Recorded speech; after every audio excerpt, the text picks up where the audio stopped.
On s'attend demain au dévoilement d'un protocole d'entente entre Ottawa et l'Alberta qui établirait les conditions pour la construction d'un nouveau pipeline.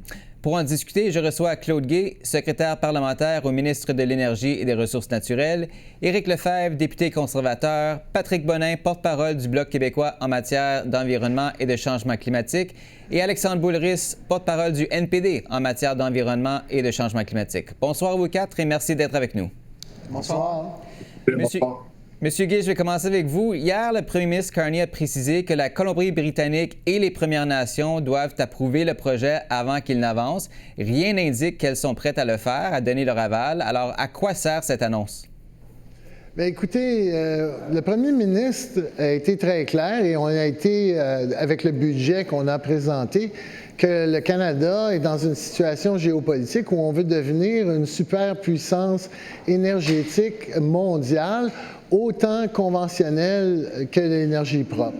Et dans le cadre de tous ces projets-là, on a aussi dit qu'on allait être clair, qu'on allait consulter et travailler avec les territoires et provinces, les juridictions concernées et naturellement avec les peuples autochtones. Monsieur Lefebvre, votre réaction, est-ce que vous croyez que ce protocole d'entente va aboutir à la construction d'un pipeline? Bien, écoutez, si le premier ministre le veut, oui, parce qu'il y a tous les outils pour pouvoir le faire. La charte est claire, 92.10 lui donne tous les droits. Lorsqu'un projet pan-canadien comme celui-là traverse plus d'une province, il y a tous les outils. Il n'y a pas de droit de veto pour une province dans un cas comme celui-là. Alors, si le premier ministre veut réellement faire un pipeline, s'il veut réellement développer le développement économique de nos ressources naturelles et développer des nouveaux marchés, justement, avec notre problématique au niveau des États-Unis, développer des nouveaux marchés, il y a tous les outils pour le faire. Monsieur Bonin, le premier ministre de la Colombie-Britannique, David Eby, n'a pas caché sa frustration d'avoir exclu des pourparlers. À quel point est-ce que c'est préoccupant pour le Bloc de voir la Colombie-Britannique mise de côté dans ces discussions? C'est extrêmement préoccupant, même inconcevable, que le premier ministre est en train de faire une entente avec l'Alberta, probablement déjà signée, et que M. Eby, premier ministre de la Colombie-Britannique, n'était pas là.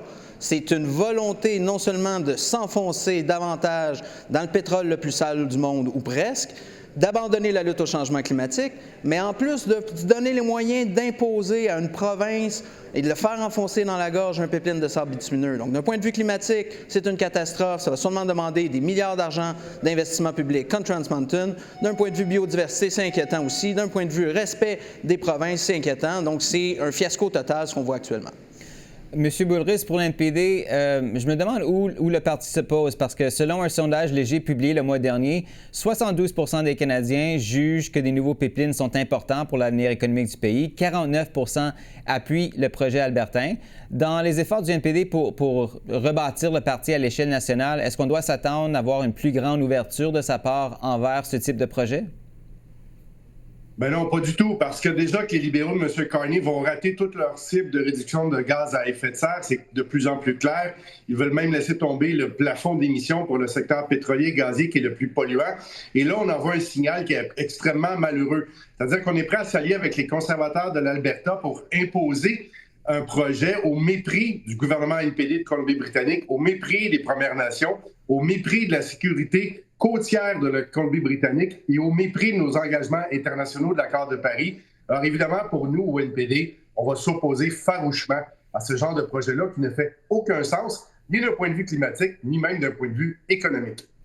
Monsieur Guay, qu'est-ce que vous répondez aux Canadiens, à ceux qui accusent votre parti de parler des deux côtés de la bouche, en promettant, d'une part, de respecter les cibles de Paris, tout en appuyant la construction d'un nouveau pipeline?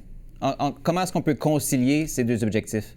Mais le premier ministre a été très clair qu'on peut accomplir les deux choses. Il a été aussi clair que si on allait avoir d'autres projets de l'industrie pétrolière, il ne fallait pas que ça augmente les émissions. Puis d'ailleurs, on a déjà référé au Bureau des grands projets le projet Pathway Plus, qui est un projet de capture de carbone de façon significative.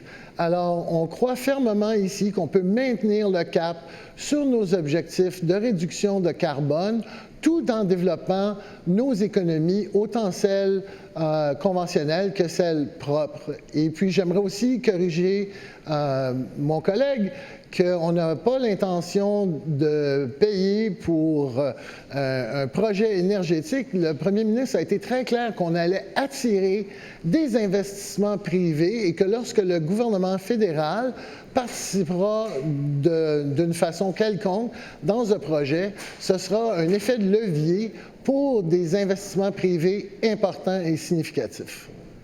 Monsieur Lefebvre, qu'est-ce que vous en pensez? Parce que les conservateurs, on le sait, jouent la politique des pipelines depuis l'arrivée au pouvoir de Justin Trudeau. Mais avec les mesures mises de l'avant par le gouvernement Carney, est-ce que le Parti conservateur est en train de perdre l'un de ses arguments les plus porteurs? Bien, écoutez, nous, c'est ce qu'on veut depuis le début. C'est dans les principes conservateurs. On a des richesses naturelles au Québec. On se doit de les exploiter convenablement et de diversifier notre économie. On le voit, la problématique avec les États-Unis. Ça va être une des façons de diversifier notre économie.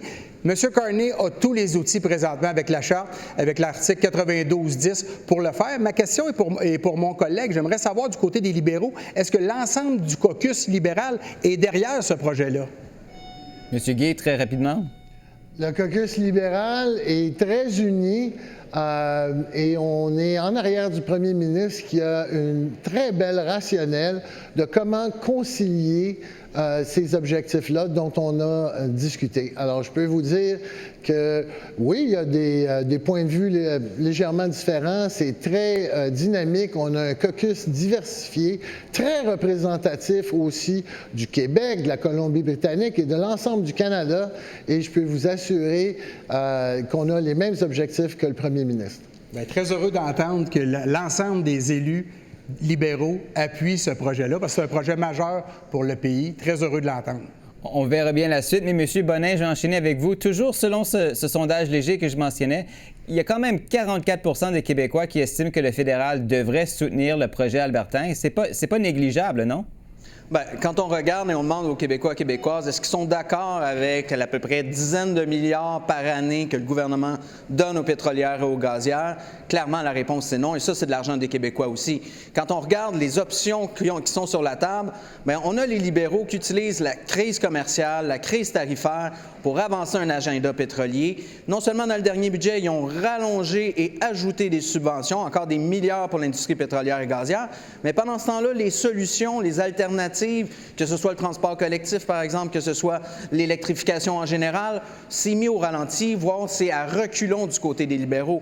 Donc, les gens, si on leur offre une opportunité de développer l'économie en protégeant l'environnement, clairement, les Québécois qui sont parmi les meilleurs au Canada en termes de mobilisation par rapport à la crise climatique, ils vont choisir des bons projets. Mais c'est pas ça que ce gouvernement fait. Il avance l'agenda des pétrolières et des gazières, enlève les lois pour accélérer l'approbation de leurs projets, rajoute de l'argent et arrive avec des projets de gaz naturel liquéfié, de pipeline à gauche, à droite, en haut, en bas.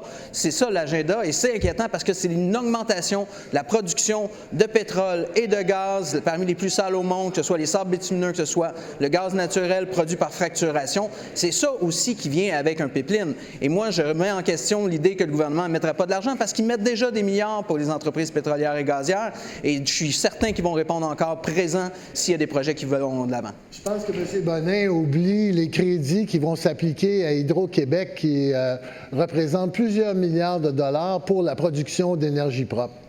Le problème, c'est qu'on ne peut pas faire les deux. Vous faites les deux. Donc, nous, on demande d'investir dans les solutions, pas dans le problème. Vous voulez investir dans les deux.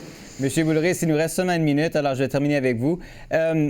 Évidemment, la question se pose à savoir comment la NPD va se positionner là-dessus, mais Monsieur Lefebvre évoquait les divisions possibles au sein du caucus libéral. Est-ce que la NPD y voit une opportunité d'aller chercher des électeurs et de les ramener au NPD, quoi? Oui, carrément, parce qu'il y a des électeurs qui se sont bouchés le nez en votant libéral la dernière fois, puis ils se rendent bien compte que le produit qu'ils ont acheté ne correspond pas à ce qu'ils souhaitaient obtenir. Alors, en fait, on a un premier ministre qui est conservateur. Et les libéraux disent n'importe quoi. Un pipeline comme ça, c'est à peu près 1 million de barils par jour. C'est 29 mégatonnes de gaz à effet de serre de plus par année. Et le fantasme de capture du carbone là, qui a été évoqué avec Pathway, ça ne fonctionnera pas. Dans le meilleur des scénarios, c'est 10 à 12 mégatonnes qui pourraient peut-être être captées. Puis jusqu'à présent, Pathway, dans le cas de Bunbury Dam 3 ou de West Project, nous montre bien que cette technologie-là ne fonctionne pas. Alors, on ne peut pas dire on va être sérieux sur les changements climatiques. On est juste à 8 d'émissions de gaz à effet de serre. L'objectif, c'est 45 pour dans 5 ans. Puis là, on aurait un projet qui viendrait ajouter 29 mégatonnes de GES de plus dans l'atmosphère. Ça n'a aucun sens. Les électeurs vont s'en rappeler. Messieurs, le temps nous manque. On va devoir s'arrêter là-dessus. Merci à vous quatre d'avoir été avec nous ce soir. Merci. Salutations.